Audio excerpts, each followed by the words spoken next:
بسم اللہ الرحمن الرحیم نحمدہ ونصلی علی رسولہ الکریم اما بعد۔ پیارے پیارے بچوں، ننھے منھے پھولو، اللہ تعالیٰ آپ سب کو ہمیشہ خوش رکھیں۔ الاحسان اکیڈمی والے چچا کی طرف سے السلام علیکم ورحمۃ اللہ وبرکاتہ۔ پیارے بچوں، آج ہماری کہانی کا عنوان ہے حلال کی برکت، کہ جو حلال ہوتا ہے اس کی بڑی برکت ہوتی ہے اور جو حرام ہوتا ہے اس کی بڑی نحوست ہوتی ہے۔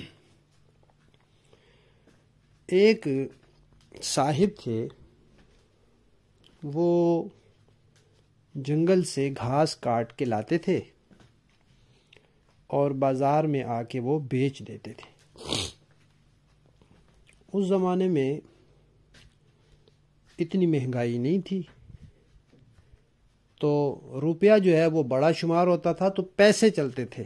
1 روپے میں 100 پیسے ہوتے، تو وہ 6 پیسے کی وہ گھاس بیچ دیتے تھے۔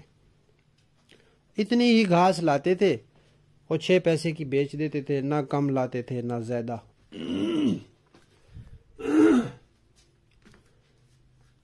ایک دن ایسے ہوا کہ ایک سرکاری آدمی آیا، جیسے آج کل ہمارے ہاں یہ پولیس والے ہوتے ہیں، تھانے دار ہوتے ہیں، ان میں سے بہت سے ایسے ہوتے ہیں جو غریبوں بیچاروں پہ ظلم کرتے ہیں۔ تو اس نے گھاس اٹھوائی، اپنے ملازم سے کہا گھاس اٹھاؤ، اور ان کو 4 پیسے پکڑائے اور چل پڑا۔ تو ان صاحب نے کہا بھائی میری گھاس تو 6 پیسوں کی ہے۔ اس نے کہا بھائی اتنے پیسے ملیں گے، چلو۔ اب وہ چپ ہو گئے، لیکن اللہ تعالیٰ کیسے مدد کرتے ہیں غریبوں کی۔ اب انہوں نے وہ گھاس اٹھائی اور وہ لے گئے اپنے، تو گھوڑے کے آگے رکھی گھاس انہوں نے۔ وہ گھوڑے نے گھاس کو منہ لگایا اور فوراً گر گیا۔ انہوں نے کہا بھائی ڈاکٹر کو بلاؤ، حکیم کو بلاؤ، کیا ہو گیا گھوڑے کو۔ اب انہوں نے آ کے دیکھا، انہوں نے کہا بیماری اس کو کوئی بھی نہیں ہے، کوئی اور مسئلہ ہے۔ تو صورتحال پوچھی تو پتہ چلا کہ یہ گھاس زبردستی لے کے آئے ہیں۔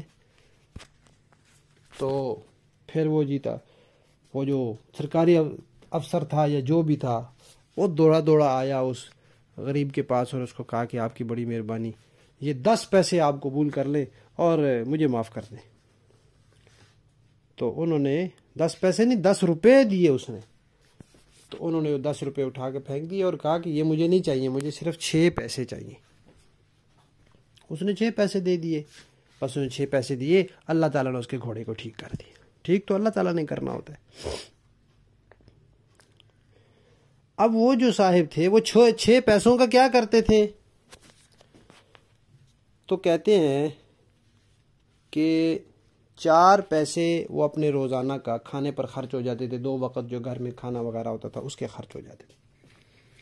1 پیسہ وہ سنبھال کے رکھتے تھے کہ کبھی سال میں 1-2 دفعہ کپڑے لینے ہوتے ہیں، کبھی کوئی بیمار ہو جاتا ہے دوائی لینی ہوتی ہے، یا کوئی اس طرح کی ضرورت ہوتی ہے تو اس کے لیے رکھ لیتے تھے۔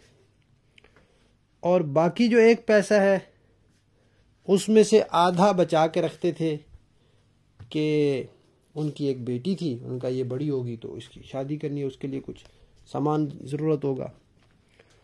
اور آدھا جو ہے وہ رکھتے تھے کہ ان کے علاقے میں کچھ اللہ کے نیک لوگ تھے، ان کو ہدیہ دینے کے لیے کہ یہ جمع ہو جائیں گے تو پھر ان کو ہدیہ دوں گا۔ پھر جب ان کے پاس وہ جمع کرتے کرتے کچھ پیسے ہو جاتے تھے تو پھر وہ جاتے تھے ان بزرگوں کے پاس اور ان سے کہتے تھے جی کہ اب یہ آپ کی دعوت کے پیسے ہیں۔ وہ 3 بزرگ تھے، ان کو کہتے تھے یہ آپ کی دعوت کے پیسے ہیں، اتنا کھانا پکانا تو ہم غریبوں کو نہیں آتا، اچھا بس یہ آپ ہماری طرف سے قبول کر لیں۔ اور وہ بزرگ ان صاحب کے وہ پیسے بہت خوشی سے قبول کرتے تھے، اور وہ کہتے ہیں کہ جب ہم ان پیسوں سے کوئی چیز کھاتے تھے تو ان کی اتنی برکت تھی اس غریب آدمی کے اخلاص کی کہ ہمارا دل کرتا تھا نیکیاں کرتے ہی رہیں، نماز پڑھتے رہے، تلاوت کرتے رہے، نیکیاں کرتے رہے، ذکر کرتے رہے، بہت دل کرتا تھا۔ ویسے بھی دل کرتا تھا ان کا، لیکن وہ ان صاحب کے پیسوں سے کچھ کھانے پینے کے بعد اور زیادہ شوق بڑھ جاتا تھا۔ تو دیکھیں پیارے بچوں، جو حلال ہوتا ہے اور اخلاص والا ہوتا ہے اور خلوص والی دعوت ہوتی ہے، وہ تھوڑی سی بھی کسی کی ہو اس کی کتنی برکت ہوتی ہے، اور جو حرام ہوتا ہے اس کی اتنی نحوست ہوتی ہے، نہ بندے کا نماز پڑھنے کو دل کرتا ہے، نہ امی ابو کی بات ماننے کو دل کرتا ہے، نہ قرآن پاک کی تلاوت کرنے کو دل کرتا ہے، تو اس کی نحوست ہوتی ہے۔ تو اس لیے حلال کھانا چاہیے، حرام سے بچنا چاہیے۔ کہانی ختم۔